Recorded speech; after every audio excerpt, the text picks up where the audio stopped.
لے قبول کر لے نکاح ہو جائے گا.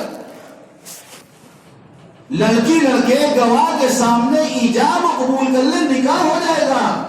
یہ جو خطبہ میں نے پڑھا ہے یا مولانا صاحب نے کہا پڑھا ہے, یہ سنت ہے. یہ خطبہ پڑھنا اگر اس کو نہ بھی پڑھا جائے تب بھی نکاح ہو جائے گا, گواہ کی موجودگی میں اگر لڑکی اور لڑکے آپس میں ایک دوسرے کو قبول کر لیں. اتنا آسان کیا گیا ہے.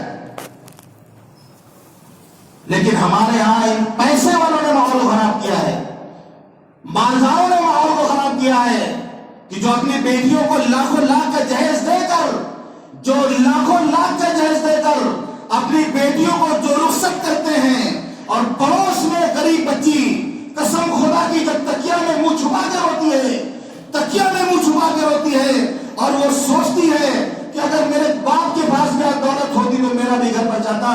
جب وہ تکیا میں منہ چھپا کے روتی ہے, کوئی دیکھے نہ دیکھے اللہ دیکھ رہا ہوتا ہے, اسی وقت اللہ فیصلہ کرتا ہے مالداروں تمہاری اس نکاح میں نحوست ڈال دیں گے, بے برکتی ڈال دیں گے. گھر تو بڑا خوبصورت ہوگا لیکن تمہاری زندگی جہنم جیسی بن جائے گی. گھومو مولویوں کے پیچھے, جاؤ تعویذ والوں کے پیچھے, یہاں سے تعویذ لے لو وہاں سے تعویذ لے لو, زندگی میں تو سکون نہیں ملے گا. کہ ایک بلی کو جس نے پیاسا رکھ دیا تھا تو آپ نے فرمایا کہ جہنم میں اللہ نے اس کو جلایا. عورت نے بلی کو صرف پیاسا رکھا تھا, کھانے پینے کو نہیں دیا تھا. آج امت کی جوان بیٹیاں تکیے میں منہ چھپا کے رو رہے ہیں. جو ان کو رلاتا ہے کہ وہ سکون سے رہ سکتا ہے. یہ مالداروں نے مال خراب کیا ہے, اور ہم بھی کم نہیں ہیں اس معاملے میں. ایسی شادیوں میں کہتا ہوں جانے نہیں چاہیے. ایک ایک بارات میں ہزاروں ہزار کا پڑا لگایا جاتا ہے, ہزاروں ہزار کا. مجھے تو اندازہ نہیں ہے کہ پناہ کتنے کا آتا ہے, لیکن کبھی آواز آتی تو اندازہ لگتا ہے کہ ہزاروں روپے کا پناہ لوگ کھول دیتے ہیں. اور جب نکاح پڑھانے والے مولویوں کو کتنا پیسہ دیا جائے تو 500 دیا جائے کہ 1000 دیا جائے, اس پر 10 آدمی سے مشورہ ہوتا ہے. جس قوم میں نکاح کے موقع پر سوال کیا جائے کہ نکاح پڑھانے والے کو کتنا پیسہ دیں, اور 10-20 ہزار کا پٹاخہ پھوڑ دیا جاتا ہو. یہ آج ہماری قوم کی حالت ہے. لڑکے والے ڈیمانڈ کرتے لڑکی والوں سے مجھے فلیٹ چاہیے, مجھے گھر چاہیے, گاڑی چاہیے, کار چاہیے, بنگلہ چاہیے. سوال کرتے ہیں, بھکاری بنتے ہیں. آپ نے رمضان میں زکات کے بھکاری دیکھتے ہوں گے. یہ مالدار بھکاری ہے جو لڑکی والوں سے بھیک مانگتے ہیں. قسم خدا کی اگر یہ دنیا بدلہ کی جگہ ہوتی تو جو لڑکی والوں سے ڈیمانڈ کرتے ہیں زمین پھٹتی ہوئے بھسم ہو جاتے اسی میں. ایک باپ اپنے لگتے جگر کو, اپنے کلیجے کو ٹکڑوں اپنے سے جدا کرتا ہے, اس پر کیا بیت رہی ہوتی ہے یہ نہیں نظر آتا. ہم اس پر ڈیمانڈ الگ سے کریں. جان نکل جاتی ہوگی جس وقت بیٹی گھر سے رخصت ہوتی ہے. اس باپ سے پوچھو اس پر کیا بیتتی ہوگی, اس ماں سے اس پر کیا بیتتی ہوگی جس کا لخت جگر جس کو بچپن سے پالا ہو. اس بیٹی سے پوچھو جا کر جس کی شادی ہوتی ہے وہ ڈری ہوئی ہوتی ہے کہ سسرال جائیں گے پتہ نہیں کس بات پہ ہم کو تانا سننے کو مل جائے کہ تمہارے کھانا صحیح نہیں بنا تھا, باراتیوں کا صحیح سے استقبال نہیں ہوا تھا, صحیح سے دیکھ بھال نہیں کی گئی تھی, یہ کمی رہ گئی تھی. لڑکی ڈرتی رہتی ہے کہ گھر جا کے پتہ نہیں سسرال میں کس کا تانا سننے کو ملے گا. نکاح کو تماشا ہونے والا لیا ہے. آج جتنا آسان تھا ہمارے نکاح اس کو ہم نے تماشا بنا لیا, بکھیرنے بنا لیا ہم نے. آپ نے فرمایا یا معاشر الشباب من استطاع منکم الباءۃ فلیتزوج. اے جوانوں کان کھول کر سن لو, تم میں سے جو گھر بسانے کی استطاعت رکھتا ہے اس کو چاہیے کہ وہ نکاح کرے. نہیں گھر بسا سکتے ہو دوسرے کی زندگی سے کھلواڑ مت کرو.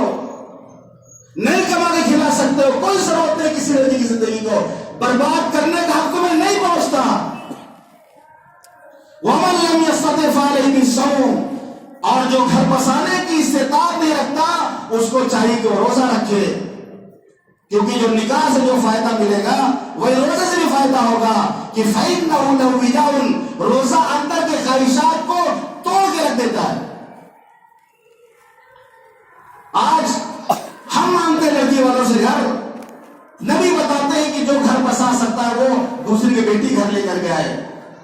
ہم کہیں گے بیٹی کے ساتھ گھر پہ ہم کو چاہیے. یہ عام بات ہے. آج بہت درد کے ساتھ میں کہہ رہا ہوں کہ آپ کے محلے میں ہو رہا ہے. یہ مسلمان ماحول میں ہو رہا, ہمارے معاشرے میں ہو رہا. یہ غیروں کی چیزیں شادی کے موقع پر اور میت کے موقع پر غیروں کی بہت زیادہ رسمیں ہمارے یہاں آ چکی ہیں.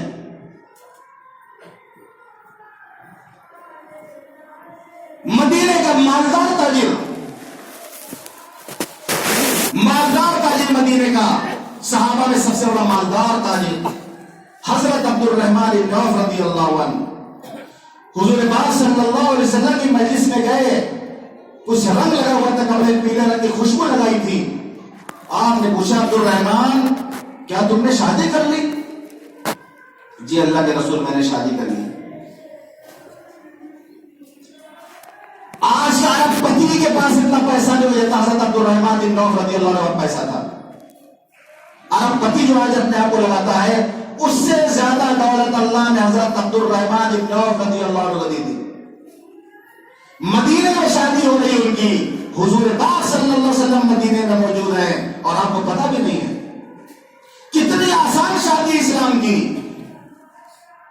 آپ نے شکایت نہیں کیا کہ عبد الرحمن تم نے ہم کو دعوت نہیں دیا, تم نے ہم کو بلایا نہیں, تم نے ہم سے نکاح نہیں پڑھوایا.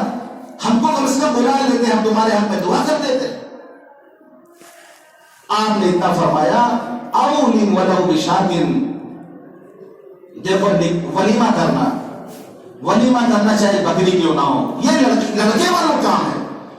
ولیمہ کرنا سنت ہے, یہ لڑکے والوں کا کام ہے ولیمہ کرنا. اللہ نے آپ کو حیثیت دیا ولیمہ کرے. یہ ہے اسلامی معاشرہ. حضرت عبد الرحمن بن عوف کوئی غریب صحابی نہیں تھے, اصحاب صفہ کے رہنے والے نہیں تھے, مالدار تاجر مالدار صحابی تھے. ان کی نکاح کا واقعہ میں نے بتایا. اسلام نے شادی کو اتنا آسان کیا ہے, لیکن افسوس کی بات ہے کہ آج ہم لوگوں نے شادی کو اتنا مہنگا کر دیا ہے کہ زنا سستا ہو چکا ہے. آج جس قوم میں شادی مہنگی ہوگی اس قوم میں زنا سستا ہوگا. بیٹیاں پھر نقاب میں گھروں سے نکلے گی, باہر نقاب اتار کے بیٹھے گی اور جا کر رات کہیں کلب میں گزاری گئی ہے. جس قوم میں نکاح مہنگا ہوگا زنا سستا ہو جائے گا, اور جس قوم میں نکاح سستا ہو جائے گا زنا مہنگا ہو جائے گا. آج دیکھ لیں آج ہمارے یہاں کیا ماحول ہے, آج دنیا کا کیا حال ہے. آج بے حیائی اپنی انتہا کو پہنچ چکی ہے. صرف اس میں یہ ہے کہ وقت پر جو شادی نہیں کی جاتی ہے لڑکی اور لڑکوں کی, تو والدین کی ذمہ داری بنتی ہے کہ اچھا رشتہ ملے تو اللہ کی نعمت سمجھ کر اس کو قبول کر لے. یہ نہیں یہ کالا ہے تو یہ ایسا ہے تو ویسا ہے, دنیا کا عیب نکالیں. کیا حق بنتا ہے آپ کو عیب نکالنے کا؟ یہ رنگ کیا ہوتا ہے؟ یہ میں نے صاحب لفظوں میں کہا کہ رنگ کے کوئی اعتبار نہیں. انسان کی صلاحیت, انسان کی خوبی اصل چیز ہے, انسان کا اخلاق اصل چیز ہے. گوری چمڑی ہوگی تو اس سے کیا ہو جائے گا, آنکھوں کو اچھا لگے گا, لیکن کب تک, جب تک جھریاں نہیں پڑے گی. جس دن جھری پڑ جائے گی اور جس دن جو ہے موٹا پاور کا چشمہ لگ جائے گا اور جس دن یہ زلفیں جو ہے سپر کر کے گدھے کی دم کی طرح ہو جائیں گی, اس وقت کیا ہوگا؟ اس وقت اچھا اخلاق ہوگا تو وہی اچھا لگے گا بس. تو آپ نے فرمایا تنکح المرأة لأربع لمالها ولجمالها ولحسبها ولدينها فاصبر بذات الدين. عورت سے 4 چیزوں کی وجہ سے شادی کی جاتی ہے, اس کے مال کو دیکھ کر. بعض لوگ مال دیکھتے ہیں کہ فلاں لڑکی شادی کریں گے تو مال کتنا ملے گا. ولجمالها, بعض لوگ حسن دیکھ کے کرتے, خوبصورتی دیکھ کے کرتے ہیں. اب بیچاری جو کالی لڑکیاں ہیں ان کا کیا ہوگا؟ جو کالی لڑکیاں ہیں جن کا رنگ کالا, ان کا کیا ہوگا؟ اللہ نے سب کو بنایا ہے, اللہ نے سب کو بنایا ہے. تخلیق کرنے والا اللہ ہے.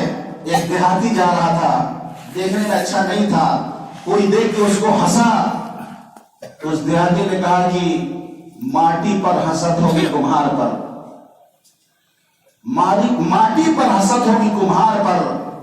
اگر کمہار کا برتن کالا ہو جائے, ٹیڑھا ہو جائے اس برتن کو کوئی دیکھ کے ہنسے گا تو کمہار پر وہ ہنس رہا ہویا، کیونکہ کمہار نے اس برتن کو بنایا ہے۔ تو اپنی دیہاتی زبان میں اس نے کہا میرا کالا رنگ دیکھ کر، میری بھدی شکل دیکھ کر مجھ پر تم نہیں ہنس رہے ہو، تم اللہ پہ اعتراض کر رہے ہو، تم ماٹی پر حسد نہیں کمہار پر حسد ہو۔ تو آپ نے فرمایا لی جمال، یہاں جمال کو دیکھ کے کیا جاتا ہے، ولی حسب یہاں حسب و نسب کو دیکھ کے کیا جاتا ہے، ولی دین یہاں دینداری کو دیکھ کے کیا جاتا ہے، سب سے آخر میں دینداری کو دیکھا جاتا ہے۔ لیکن آپ نے فرمایا فَاصْبِرْ بِذَاتِ الدِّین، دیکھو دیندار لڑکی کو ترجیح دینا، غریب ہو چلے گا، کالی ہو چلے گا، کسی برادری کے ہو چلے گا، لیکن بے دین نہیں ہونی چاہیے، بے دین ہو کے نہیں چلے گا۔ دینداری کو دیکھنا، فَاصْبِرْ بِذَاتِ الدِّین، دینداری کو دیکھنا، تَرِبَتْ یَدَاکَ، ہمیشہ مزے میں رہو گے، کیونکہ اس کو پتا ہوگا کہ شوہر کے کیا حقوق ہیں، گھر والوں کیا حقوق ہے، اس کو دینداری اس کے اندر ہوگی۔ تو فرمایا فَاصْبِرْ بِذَاتِ الدِّین، دیندار کو ترجیح دینا، تَرِبَتْ یَدَاکَ، کہ دونوں ہاتھوں میں لڈو مل جائے گا۔ تو آج ہم دیکھیں کہ نکاح کے موقع پر کیا دیکھا جاتا ہے، سب سے آخر میں دینداری کی بات آتی ہے، اور میں تو اکثر کہا کرتا ہوں کہ نکاح کے موقع پر یہ بات آتی کیوں ہے کہ لڑکی کو کلمہ پڑھائے کہ نہیں پڑھایا اور دلہا کو کلمہ پڑھائے کہ نہیں پڑھایا، یہ بات آتی کیوں ہے؟ ہم ایک مسلمان لڑکی لڑکے کے نکاح پڑھانے جا رہے ہیں، یہاں تک بے دینی آ گئی کہ یہ کہنے پر مسلمان مجبور ہو جائے کہ لڑکی کو نکاح کے ٹائم کلمہ پڑھا دینا، پتہ نہیں زندگی میں اس نے صحیح سے کلمہ پڑھائے کہ نہیں پڑھا، لڑکے کو کلمہ پڑھا دینا، پتہ نہیں اس نے کلمہ پڑھائے کہ نہیں پڑھا، یہاں تک نوبت آ کے بے دینی کی۔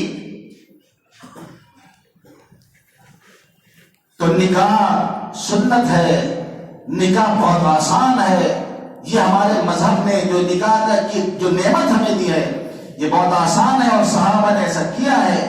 صحابہ کے واقعات آپ پڑھیں کہ ان کی شادیاں کیسے ہوئی ہیں، حیات الصحابہ میں آپ پڑھیں، صحابہ کے واقعات پڑھیں، اس کی دوسری جلد میں یا تیسری جلد میں صحابہ کی شادیاں کیسے ہوئی، اس میں مولانا یوسف صاحب نے نقل کر دیا کہ کیسے شادیاں ہوتی ہیں صحابہ کرام کی، کیسا ماحول تھا اس وقت، وہ اسلامی معاشرہ تھا، وہ اسلامی شادی ہوتی تھی۔ کاش کی وقت پھر سے آ جائے، کاش کی وقت پھر سے آ جائے کہ ہمارے گھر سے ہماری بیٹیاں اس طرح رخصت ہوتی ہوں جیسے حضرت فاطمہ الزہرا رخصت ہوئی تھی، جیسے حضرت عائشہ رخصت ہوئی تھی۔ کاش وقت آ جائے کہ صحابہ کرام کی شادیاں کس طرح ہوتی تھی۔ اللہ ہمیں بھی توفیق دے کہ صحابہ کرام کے اس طریقے کو، اسلامی سنت کو آگے سے زندہ کرنے والے بن جائیں۔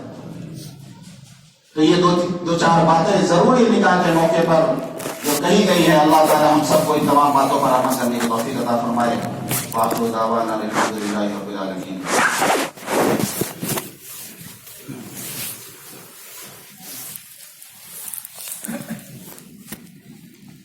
عمران صاحب، نازیہ پروین بنت محمد نظام الدین کے ساتھ آپ کا نکاح 25,000 روپے مہر کے عوض وکیل اور گواہوں کی موجودگی میں کیا جاتا ہے، کیا آپ نے قبول کیا؟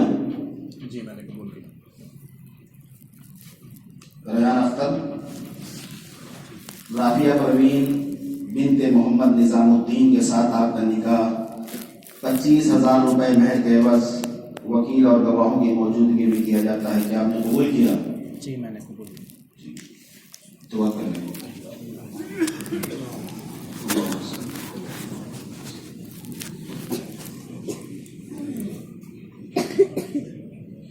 ربنا آتنا في الدنيا حسنة وفي الآخرة حسنة وقنا عذاب النار ربنا ظلمنا أنفسنا وإن لم تغفر لنا وترحمنا لنكونن من الخاسرين۔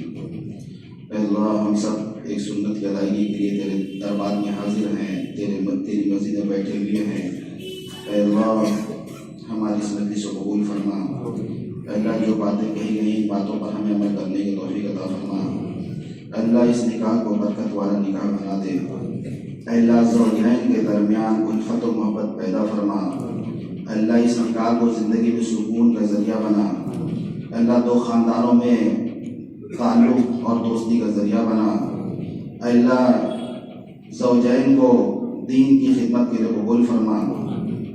اے اللہ زوجین کے درمیان الفت و محبت پیدا فرما، اے اللہ اس نکاح کو اولاد صالح ہونے کا ذریعہ بنا، اے اللہ اس نکاح کو اولاد صالح اور نرینہ ہونے کا ذریعہ بنا، اے اللہ حاسدوں کے حسد سے، دشمنوں کی دشمنی سے، شریروں کی شرارت سے اللہ ہم سب کی حفاظت فرما، اللہ پوری امت کی حفاظت فرما، اللہ ہمیں جس کی جو ضرورت ہے اللہ ہماری جائز ضرورتوں کو پورا فرما، اللہ جن کی بیٹیاں جوان گھروں میں بیٹھی ہوئی ہیں اے اللہ ان کے لیے مناسب رشتے کا انتظام فرما، اللہ تیرے لیے کوئی مشکل نہیں ہے، اللہ ان غریبوں کا بھی گھر بس جائے، اے اللہ ہمارے مالداروں کی آنکھیں کھول دے، اللہ ان کو ہدایت عطا فرما، اللہ ان کو ہدایت عطا فرما، اے اللہ نکاح کے نام پر آج امت کا بہت مال برباد ہو رہا ہے، شادی کے نام پہ بے دریغ لوگ پیسے خرچ کر رہے ہیں، اے اللہ مزاج کو بدل دے کہ یہ پیسے اچھے کاموں میں لگنے والے بن جائیں، اے اللہ یہ پیسے اچھے کاموں میں لگیں،